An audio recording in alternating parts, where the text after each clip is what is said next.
오늘 우리에게 주시는 하나님의 말씀입니다. 구약 성경 요나서 1장 1절에서 6절까지의 말씀입니다. 한 절씩 교독합니다. 여호와의 말씀이 아미떼의 아들 요나에게 임하니라.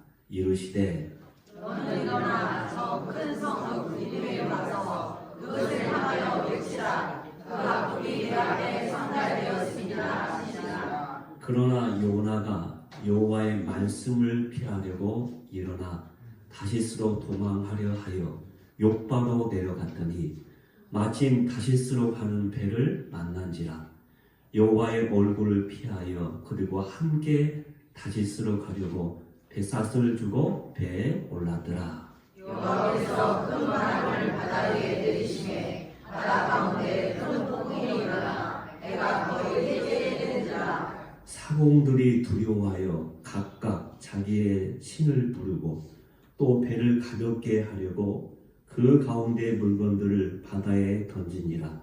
그러나 요나는 배 밑층에 내려가서 누워 깊이 잠이 든지라. 선장이 그에게 가서 이르되 자는 자여 어찌하느냐. 일어나서 내 하나님께 구하라. 혹시 하나님이 우리를 생각하사 망하지 아니하게 하시리라 하니라. 아멘.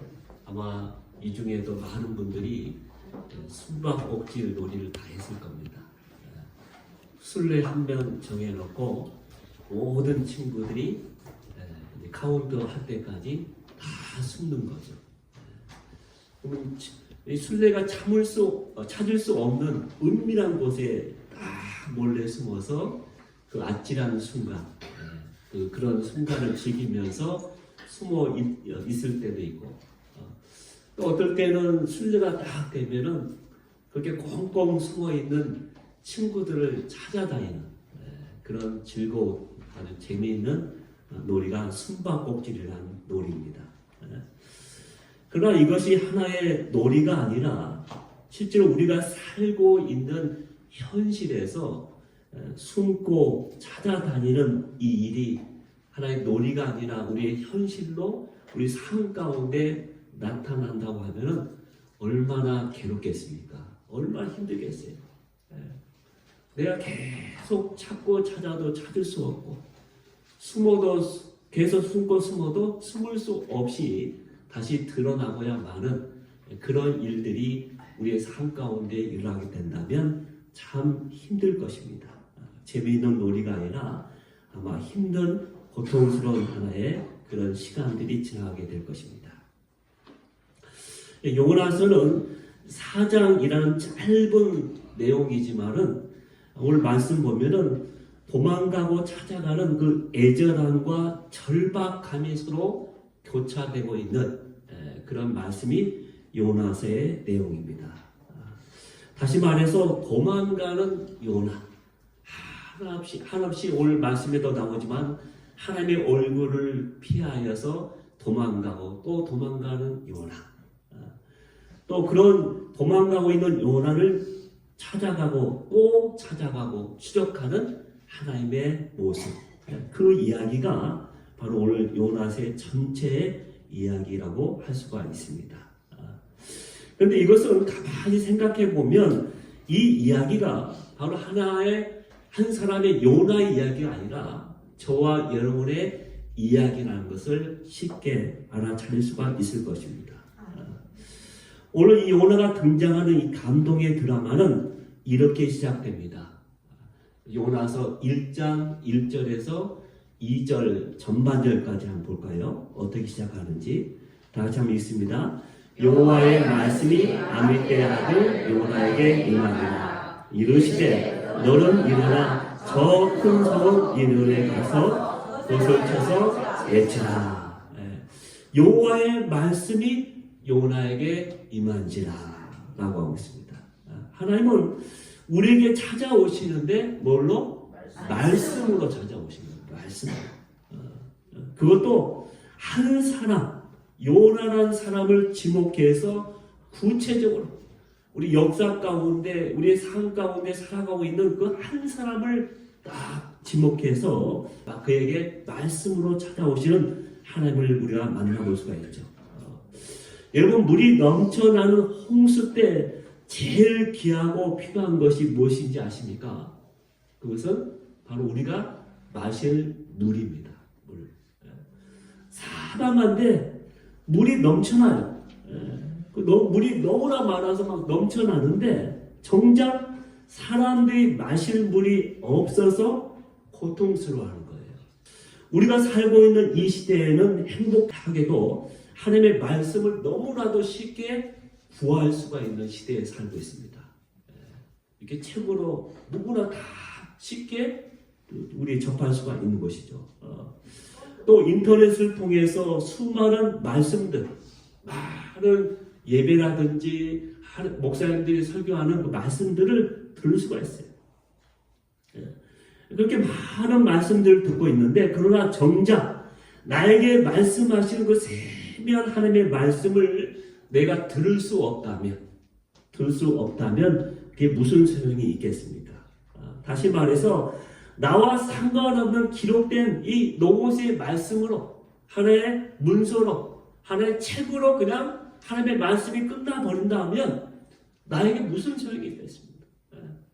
문제는 그 기록된 노고스의 말씀이 나에게 말씀해주는 레마의 말씀으로 오늘 요나에게 들려주었던 말씀처럼 하나님의 말씀으로 나의 인생 가운데 나에게 들려올 때 그 하나님의 말씀이 되는 거예요.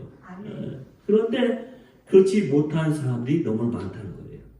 그러므로 우리가 하나님의 말씀을 내가 진정으로 들을 수 있기 위해서는 하나님의 말씀으로 내가 받아야 한다. 근데 대개 이제 우리가 말씀을 볼 때마다 생각되어지는 게 있습니다. 저같이 이제 목회자는 말씀을 볼 때, 이 말씀을 가지고 어떻게 설교할 것인가? 그것만 생각하는 거예요. 잘못된 태도죠.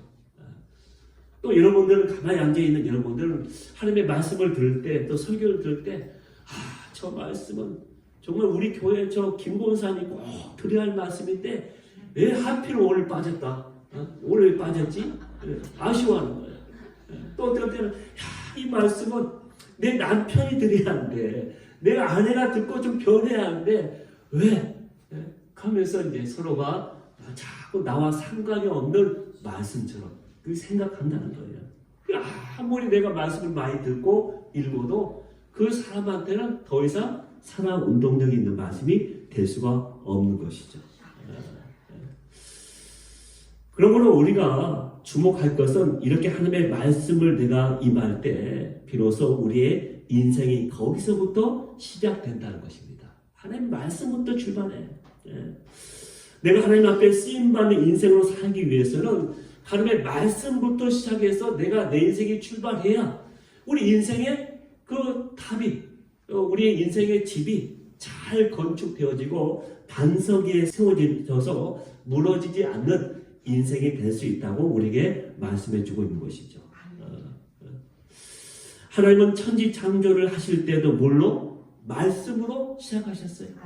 혼돈되고 어둠 가운데 아무것도 없을 때 말씀을 통해서 처음으로 시작하게 되었습니다. 또 성경을 보면 하나님께 쓰임받았던 많은 사람들이 하나같이 하나님의 말씀이 임함으로 그가 새롭게 일어나서 사명을 감당하고 하나님께 쓰임받는 장면을 우리는 자주 보게 됩니다. 제약된 세상 가운데 의인으로 하나님의 말씀에 따라서 믿음을 지키면서 힘겹게 살아가던 노아에게 어느 날 하나님이 그에게 임하십니다. 말씀을 통해서 찾아오십니다. 그러면서 너는 내가 이 세상을 물로 심판할 테니까 방주를 만들어라 라고 말씀하시죠. 창세기 6장 13절 한번 볼까요? 6장 13절입니다. 다 같이 믿습니다. 하나님이 노아에게 이르시되 모든 있는 자의 허악함이 땅에 가득하므로 내가 그들을 땅과 함께 멸하리라. 하나님이 노아에게 이르시되 말씀하시되 그때부터 하나님의 노아를 향한 하나님의 인생이 노아의 인생이 새롭게 시작되었다는 것입니다. 또 어느 날 시골에 조용히 살고 있던 한 사람 아브라함에게 찾아오십니다. 내가 내게 지시할 땅으로 너는 가라 하면서 말씀하셨습니다. 창세기 12장 1절이죠. 다시 한번 읽습니다. 여호와께서 아브라함에게 이르시되 너는 너의 고향과 친척과 아버지 집을 떠나 내가 내게 보여줄 땅으로 가라. 아브라함에게 말씀하시되 내가 보여줄 땅으로 가라. 그때부터 아브라함은 새로운 인생이 출발하게 된 거예요. 그 인생. 전혀 그가 생각하지도 못하고 계획하지도 않는 인생이죠. 내가 이런 인생을 살 것이라고 한 번도 상상한 적이 없습니다. 근데 하나님이 그를 부르셔서 말씀 가운데 그에게 새로운 인생으로 인도해 주셨다. 또 살인하고 광야로 도망쳐 양치고 있던 모세에게 하나님이 어느 날 또 말씀하십니다. 애굽의 바로 왕에게 가서 내 백성을 구원하라. 출애굽기 3장 4절이죠. 다 같이 한번 읽습니다. 하나님이 떨기나무 가운데에서 그를 불러 이르시되 모세야 모세야 하시니 그가 이르되 내가 여기 있나이다. 하나님께서 모세에게 부르면서 하나님의 말씀이 그에게 주어지죠. 너는 이렇게 한가하게 이 땅에서 그냥 보통의 인생, 양치는 인생으로 사는 것이 아니라 너에게는 귀한 하나님의 계획, 내 뜻이 있다. 내 백성을 저 애굽 땅에서 구원할 사명이 있다 하면서 바로에게 보내셨죠. 또 하나님은 미디안 사람들이 무서워서 숨어서 조용히 밀 타작하고 있는 기드온에게 어느 날 나타나십니다. 그러면서 그에게 미디안 족속으로부터 내 민족을 구원하라고 말씀하십니다. 사사기 6장 12절이죠. 다 같이 믿습니다. 여호와의 사자가 기드온에게 나타나 이르되 그 용사여 여호와께서 너와 함께 계시도다. 아멘. 이 기드온은 걱정이에요. 너무나 미디안 족속들이 이스라엘 민족을 와서 수탈하는 거예요. 너무나 겁나서 몰래 밀 타작하고 있었는데 하나님께서 나타나셔서 그에게 용사예요. 하나님이 너와 함께 하시기 때문에 너는 지금부터 큰 용사로 쓰임받는 미디안 족속으로부터 내 민족을 구원하는 그런 놀라운 일을 내게 주겠다. 사명을 주겠다라고 말씀하셨던 것이죠. 자, 그렇다면 우리를 불러주신 하나님, 우리를 불러주신 하나님은 지금 우리에게 나에게 뭐라 말씀하고 계실까요? 여러분, 저와 여러분은 그 하나님의 말씀이란 반석 위에 이제는 그 말씀에서부터 시작되는 새로운 인생을 살아가야 한다고 말씀하고 있는 것이죠. 오직 말씀에 붙잡혀서 살아야 한다. 너의 환경 가운데, 내 문제 가운데, 내 자신의 연약함 때문에 묶여있는 인생이 아니라 거기서 여전히 허덕이면서 인생의 수고와 짐 가운데 짓눌러 있는 인생이 아니라 너는 새롭게 내가 인도하는 새로운 곳에서 또 새로운 사명에 따라서 살아갈 인생이라고 우리에게 말씀해주고 있습니다. 그래서 이제는 그 하나님의 말씀에 붙잡혀서 우리 인생을 한 걸음 한 걸음 나가요. 그럴 때 우리에게 기쁨이 있고 자유함이 있습니다. 그렇지 않으면 우리의 삶은 계속 이리 비틀 저리 비틀 할 거예요. 계속 요동칠 거예요. 나에게 어떤 감정이 생길 때마다, 나에게 어떤 문제가 생길 때마다 계속 그 문제 가운데 허둥이면서 한 걸음 한 걸음 가게 될 겁니다. 오늘 종교개혁주일인데요. 종교개혁 당시에도 마찬가지예요. 루터가 그 거대한 정말 힘든 끝까지 그 종교개혁을 외칠 수 있었던 것은 무엇 때문입니까? 오직 말씀입니다. 말씀. 그래서 루터는 그의 구호처럼 늘 외치고 갔습니다. 오직 말씀, 오직 믿음, 오직 은혜. 근데 그것만 붙잡고 갔던 거예요. 근데 그 당시에 거대한 가톨릭과 어떻게 싸워서 개혁을 할 수 있습니까? 할 수 없는 거예요. 누구도 상상치 못하고 감히 생각도 못했어요. 근데 하나님이 그에게 말씀하신 그 네마의 말씀이 그에게 딱 꽂히게 되고 그 말씀에 붙잡혀서 살다 보니까 그 어느 틈에 종교 개혁을 하고 있는 그 영적 전투의 한복판에 서 있었던 겁니다. 하나님의 말씀은 나로 하여금 그렇게 이끌고 가는 거예요. 자, 내 인생을 그렇게 만들어서 가고 있다는 것을 우리에게 말씀해주고 있는 것이죠. 그래서 하나님의 명령이 이렇게 주어졌습니다. 이렇게 말씀으로 찾아왔는데 이 하나님의 말씀은 세상을 구원하기 위한 메시지였죠. 하나님의 명령은 아주 단순하고 간결했습니다. 어떤 명령입니까? 일어나라, 가라, 그리고 외치라. 세 동사예요. 일어나, 가라, 외치라. 그 명령이었어요.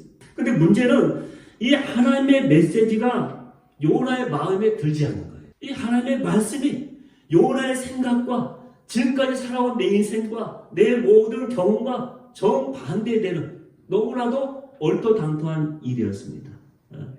요나에게는 너무나도 불편하고 부담스럽고 전혀 내키지 않는 하나님의 말씀이었다는 것이죠. 요나는 그렇게 명하신 하나님의 그 명령을, 말씀을 이해할 수가 없었습니다.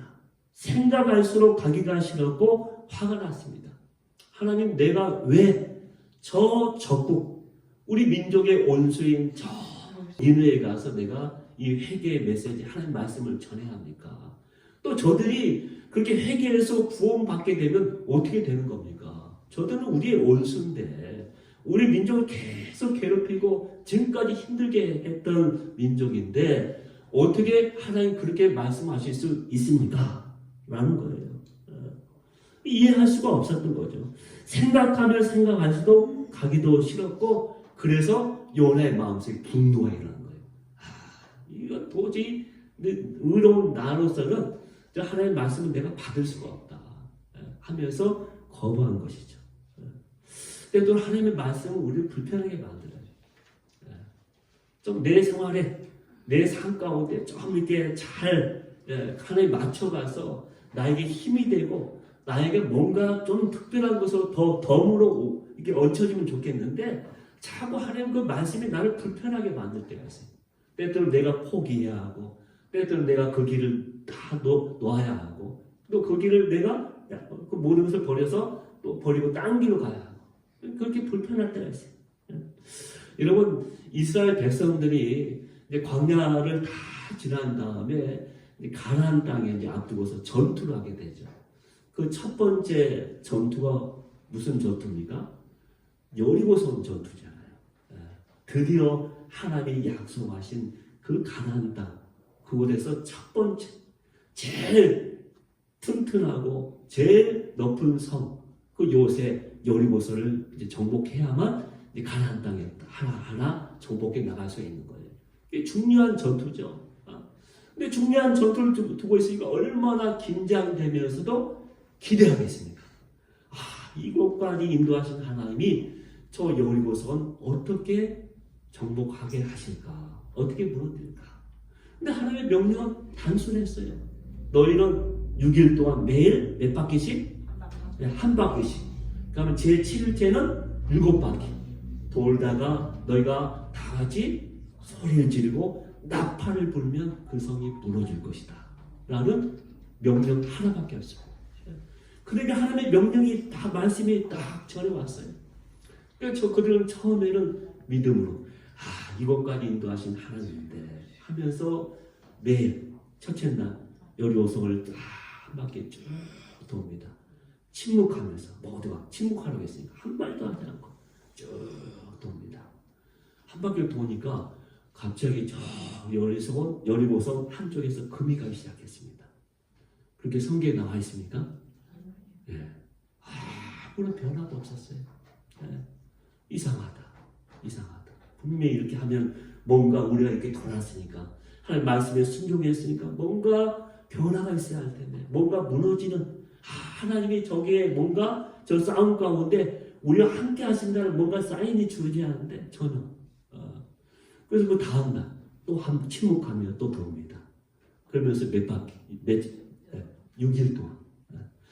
그 가운데 이스라엘 백성들이 그 일을 하면서 첫째 날은 침묵하면서 했겠지만 아마 제 생각에 성경에 나와 있지 않지만은 아마 둘째 날, 셋째 날 이렇게 쭉쭉 되면서 점점 6일째 되는 날은 백성들이 돌면서도 막 웅성웅성 했을 것 같아요.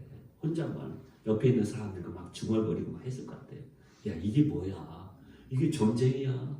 아니, 이게 계속 한 바퀴 돌아가면서 도는데 아무런 변화도 없어.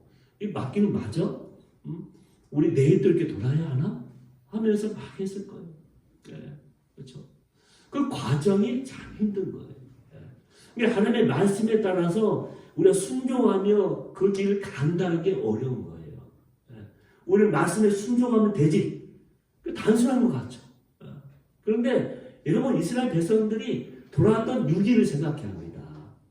물론 7일째 되는 날은 7바퀴 돌고 그들이 함성을 지르고 나팔을 부니까 무너졌어요. 기적이 일어났습니다. 누구나 그것을 쉽게 내가 받아들일 수 있는 기적이에요.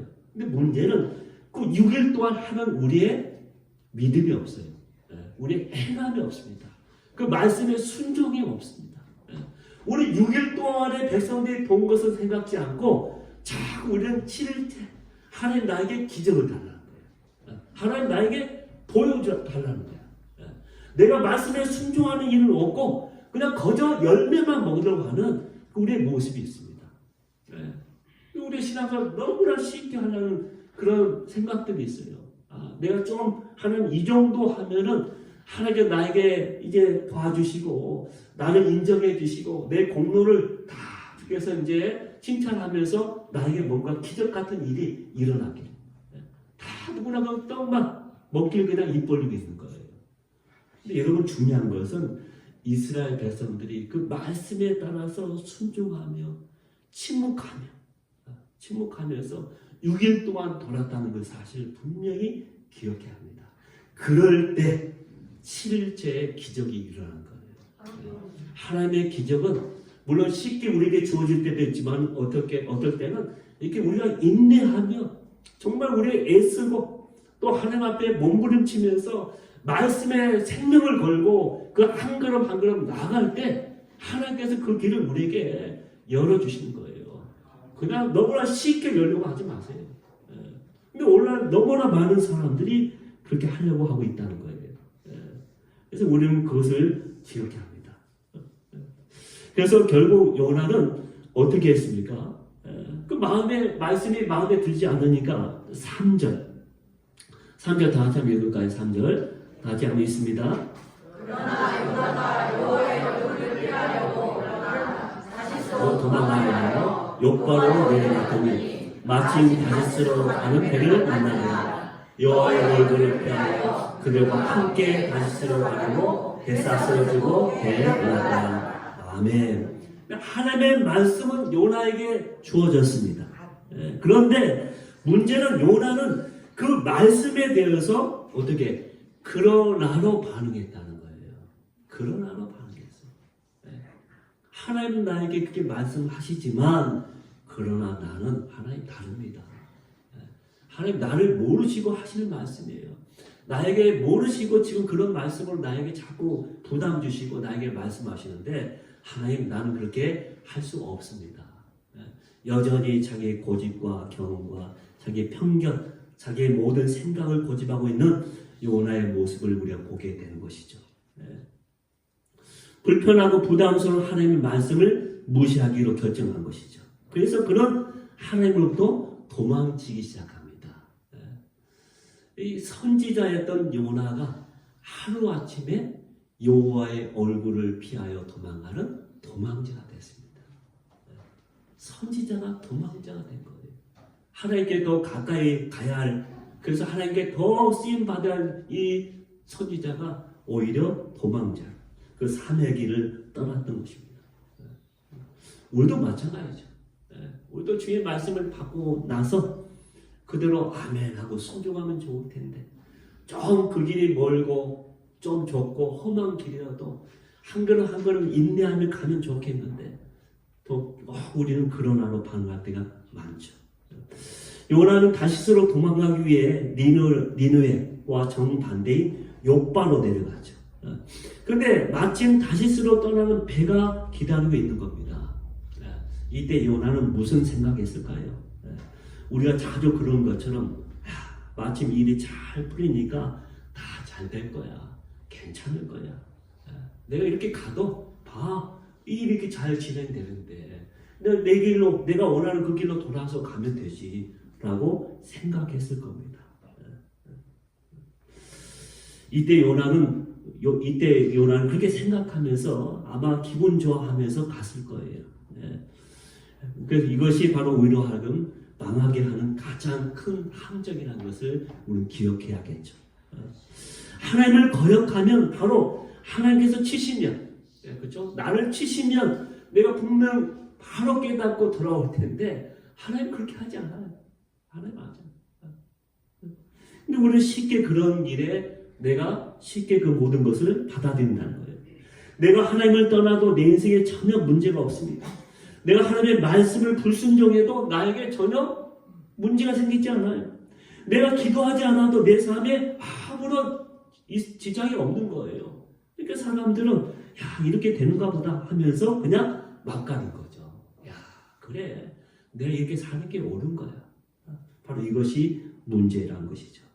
전혀 문제가 없는 것이 가장 큰 문제라는 사실을 우리는 기억해야 합니다. 한 기독교 교회 학자가 중세 카톨릭 그 당시에 유럽의 역사를 기록하면서 다음같이 기록했다고 합니다. 이 시대의 교회는 놀라우리만큼 평화로웠다. 교권은 다시 강화되었고 정치적인 격동기는 지나가고 있었다. 이 시대의 성도들은 예배를 게을리하고 전도와 선교에 힘쓰지 않아도 책망을 받지 않았다. 복음의 영향력이 위축되고 부흥이 일어나지 않아도 아무도 걱정하지 않았다. 이 시대의 교회는 정녕 평안했다. 그러나 이 평화는 거짓된 평화였다. 교회는 이 거짓된 평안 속에 깊이 잠들어 있었다. 중세 바로 카톨릭 교회가 바로 그렇게 있었다는 겁니다. 거짓된 평안 속에 깊이 잠들어 있었습니다. 어느 누구도 하나님의 말씀을 들어도 이렇게 우리 잘 살고 있는데 우리가 이 세상 가운데 그 모든 것을 다 지배하며 우리 할 수 있는 거 다 할 수 있는 그런 시대에 살고 있는데 더 이상 우리에게 그런 거짓된 평안 속에 계속 잠들어 있었던 것입니다. 여러분 저와 여러분도 이 거짓된 평안이라는 함정에 빠지면 안 되는 내일이 다 내가 하나님 앞에 말씀에 순종하지 않아도 내 기도하지 않아도 주님의 뜻에 내가 가볼 뜻대로 살지 않아도 너무나 내일이 잘 풀릴 때는 여러분이 두려워해야 합니다. 오히려 내가 긴장해야 합니다. 깨어 있어야 할 때 하나님 앞에 속히 나오는 게 중요하겠죠. 여러분 요나는 하나님의 말씀이 귀에 거슬리고 동의할 수 없을지라도 억지로라도 순종해야만 했던 것입니다. 그러나 요나는 자기의 편견과 고정관념으로 하나님의 말씀을 받아들이지 않았죠. 하나님의 쓰시기에 가장 어려운 사람은 요나 같은 사람, 자기 고집, 자기의 모든 생각 가운데, 자기의 모든 주장 가운데 빠져있는 사람이에요. 누가 뭐라고 해도 듣지 않는 거예요. 심지어 하나님이 나타나서 그에게 말씀할지라도 그런 그 자신의 생각과 의견을 꺾이지 않고 계속 주장하는 거예요. 이것처럼 참 쓰기 힘든 사람은 없을 겁니다. 그래서 요나는 하나님을 떠나기로 결심하죠. 다시스로 가기 위해서 옆바로 내려갑니다. 문자 그대로 바로 그 길은 내려가는 길이었어요. 이제 요나의 인생은 지금부터 내리막길로 계속 내려가게 되어 있습니다. 말씀 그대로. 하나님 앞에서 멀어지는 인생은 내 인생의 내리막길이 시작된다는 것을 늘 기억해야 합니다. 3절에 보면은 요나는 옆바로 내려갔습니다. 그리고 그는 다시스로 가는 배로 내려갔습니다. 우리말 성경에는 배에 올랐더라 이렇게 되어 있는데 원래 성경의 단어의 뜻을 직역하면 내려갔다고 되어 있습니다. 그리고 5절에 보면 요나는 배 밑층까지 내려갔다고 했습니다. 결국 요나는 바다에 던져져서 바다 속 밑에까지 또 내려가게 됩니다. 그리고 2장 6절에 보면 바다 깊은 곳 산의 뿌리까지 내려갔다고 성경은 말씀하고 있습니다. 성경은 이렇게 결국 같은 단어를 반복적으로 사용하면서 하나님을 등지고 떠나는 인생은 요나처럼 계속 내리막길이 진행된다는 거예요. 내려가고 또 내려가고. 그래서 가장 밑바닥까지 내려가는 인생으로 하나님을 떠나는 인생은, 멀어지는 인생은 그게 된다는 것을 강조하고 있는 것이죠. 하나님으로부터 도망치는 요나의 삶은 계속해서 내려가고 또 내려가고, 영적으로도 정신적으로도 육체적으로도 관계적으로도 모든 것이 다 망가진 채로 망가진 인생으로 다운되었다는 것이죠. 그래서 이런 유명한 말이 있죠. 집 떠나면 뭐다? 고생이다. 고생인데 그것도 개고생이에요. 집 떠나면 개고생이에요. 우리 영원한 아버지의 품, 내 고향, 내 본향, 그 아버지의 품을 떠나는 순간 우리에게는 고생이 시작되는 거예요. 하나님으로부터 도망쳐서는 안 된다는 거예요. 그래서 우리는 하나님을 멀리해서는 안 된다는 거예요. 그러면 고생하고 힘들게 계속 가다가 마지막 다 망가지고 모든 걸 잃어버리고 그때서야 손들고 성부여 의지 없어서 손들고 나옵니다. 그렇게 인생의 마지막에 살면 되겠습니까? 여러분 좀 건강할 때, 여러분이 할 수 있을 때, 내가 뭔가 하나님의 일로, 하나님의 사명자로 나서서 교회에서, 여러분 지역에서, 여러분 삶의 자리에서 뭔가 할 수 있을 때, 그때 바로 순종해서 쓰임받으면 얼마나 좋을까요? 근데 인생의 마지막에 거의 돌아가시기 직전에 그때에서 손들고 나오면 참 하나님께 구원받기는 받겠지만 참 부끄러운 부분이죠. 기억해야 합니다. 그러나 요나의 인생 드라마는 여기서 끝나지 않죠. 계속해서 도망간 요나를 끝까지 추적해 오시는 하나님 때문에 요나의 인생은 여전히 희망이 있었던 거예요. 지금부터 반전의 드라마가 시작된 겁니다. 왜? 그를 추적해 오시는 하나님의 사랑 때문에. 계속해서 도망친 요나를 추적하고 또 추적하는 하나님의 모습이 등장하게 되죠. 그래서 새로운 인생 후반전이 펼쳐지고 있는 것입니다. 로마서 11장 29절을 보면 하나님의 은사와 부르심에는 후회하심이 없느니라. 우리 인생을 향하신 하나님의 부르심에는 후회하심이 없어요. 하나님 한 번 부르시고 야 너 안 돼? 너 불순종해? 나도 너 이제 더 이상 상관치 않아. 나 떠나고 너 더 이상 너 이제 네 마음대로 해. 내버려 두는 분이 아니에요. 부르신 하나님 끝까지 우리를 책임져 주신 분입니다. 그게 하나님의 사랑이에요. 도망가는 요나를 집요하게, 그렇죠? 그냥 스토커처럼 그를 또 추적하는 그의 모습을 보게 되죠.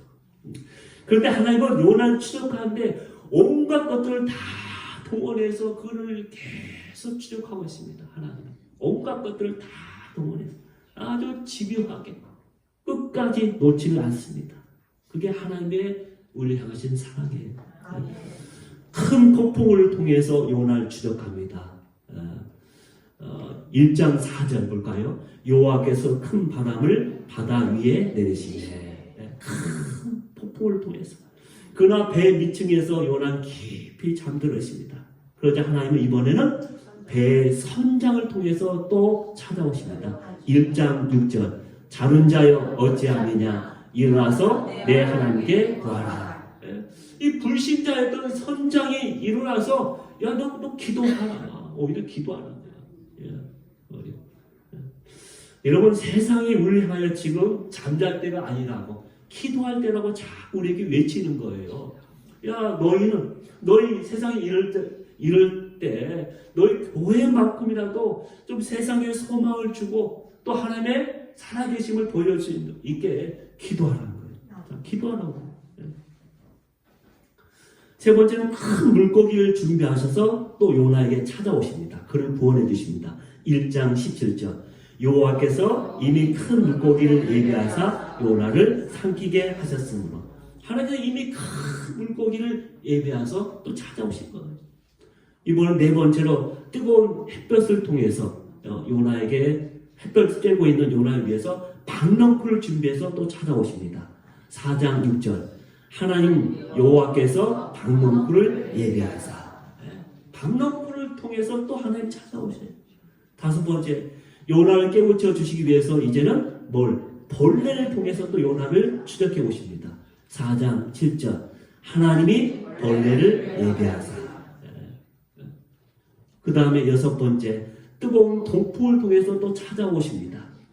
4장 8절 다시 한번 읽을까요? 해가 뜰 때 하나님이 뜨거운 동풍을 예비하셨고.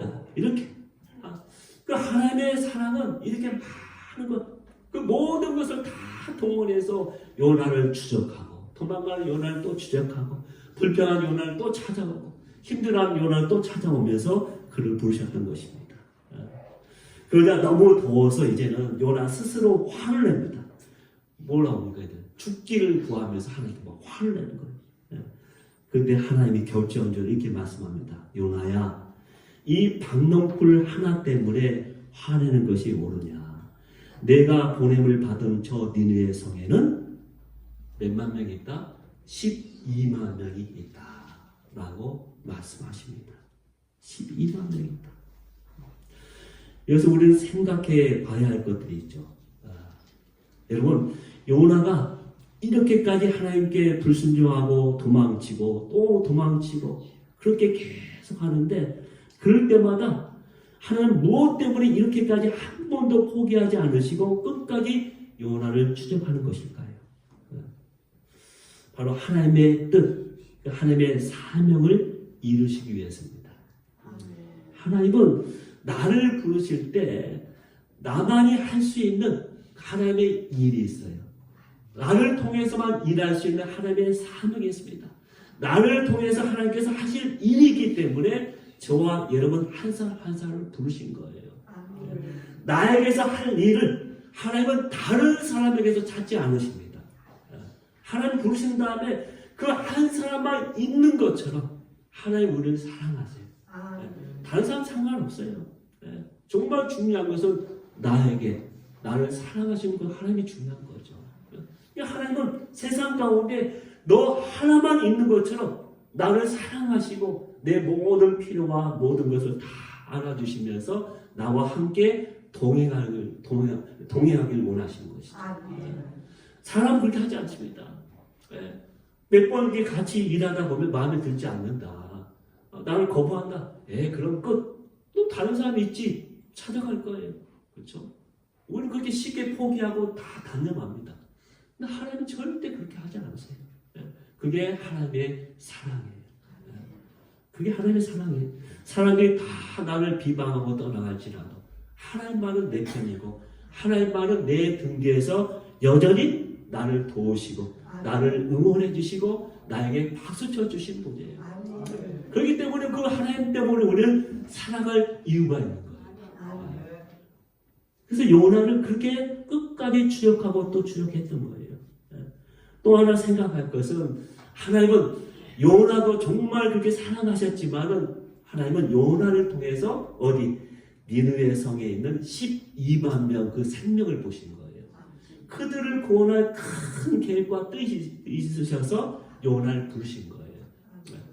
저와 여러분을 부르신 것은 나 한 사람으로 끝나는 것이 아니라 나를 통해서 하나님의 하실 또 다른 사명, 나를 통해서 또 다른 열매를 바라고 계시는 그 하나님이 있기 때문에 저와 여러분을 불러주신 거예요. 이것을 기억해야 합니다. 우리 교회에 고양이가 있습니다. 올해 3월 달에 어느 날 길고양인데 교회에 찾아왔습니다.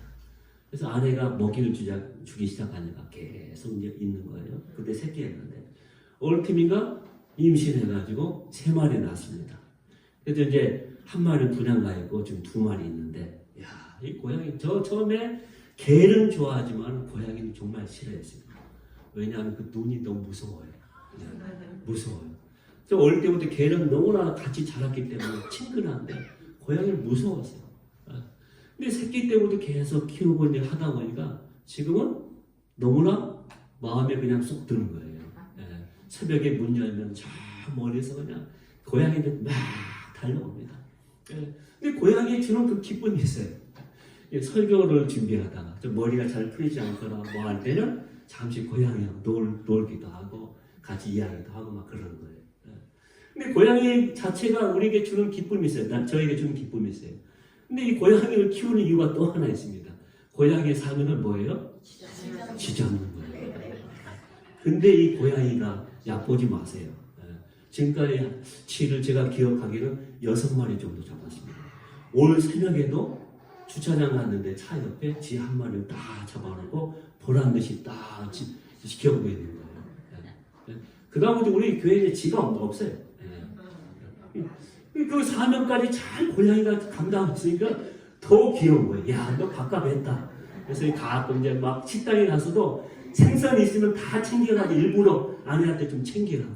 예, 그 특식을 좀 줘야 하잖아요. 특식 갖다 줘. 예. 하나님도 마찬가지예요. 예. 우리 자신 한 사람 한 사람이 그렇게 기쁨이에요. 기쁨인데 그 한 사람이 그 하나님의 사명을 그렇게 잘 감당한다면, 예, 하나님이 기뻐하는 일을 잘 감당한다면 얼마나 더 기쁨이겠어요. 얼마나. 예. 요나 한 사람도 그렇게 기중했지만은 한 사람을 통해서 12만 명을 보신 거예요. 여러분 한 사람 한 사람에게 그런 귀한 사명이 있습니다. 나에게 몇 명일지 몰라요. 한 명일지 뭐 10명일지 또 몇십 명일지 몰라요. 근데 하나님은 나를 통해서 그 일을 하기를 원하십니다. 그래서 오늘 또 나에게 찾아오셔서 나를 사랑하고 나는 여전히 너와 함께 하겠다고 다시 말씀을 주시면서 내 등 뒤에서 나를 응원하고 계십니다. 그 하나님을 기억하면서 오늘 또 힘있게 또 이 한 주간도 주의 말씀을 전하며 또 11월 17일 날 새세명 축제가 있는데 여러분 가정 안에서 여러분의 삶의 자리에서 주의 복음을 전하고 또 담대하게 사명을 감당할 수 있는 저와 여러분이 되기를 주의 이름으로 축원합니다. 기도하겠습니다.